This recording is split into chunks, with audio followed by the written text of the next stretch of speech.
একটি ট্রেন দুরন্ত গতিতে ছুটে আসছে। সিগন্যাল মিস হওয়া মানেই সেকেন্ডের মধ্যে কয়েক হাজার মানুষের মৃত্যু।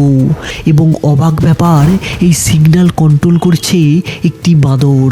কি অবাক লাগছে? তো বন্ধুরা, ঘটনাটি ঘটে 1880 সালে সাউথ আফ্রিকায়।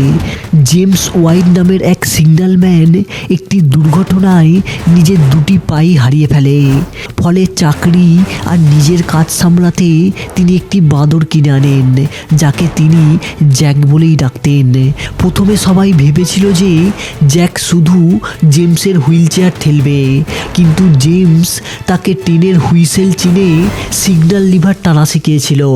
এবং অবাক ব্যাপার, রেলওয়ে কর্তৃপক্ষ জ্যাকের কাজ থেকে মুগ্ধ হয়ে তাকে অফিসিয়ালি চাকরি দেয়। এবং অবাক ব্যাপার, টানা 9 বছর ধরে এই বাঁদরটি সিগন্যালম্যানের দায়িত্ব পালন করেছে এবং একবারও সে কোনো ভুল করেনি। সত্যি মানুষ পারে। এ ব্যাপারে তোমাদের কি মনে হয় সেটা তোমরা কমেন্টে জানিও।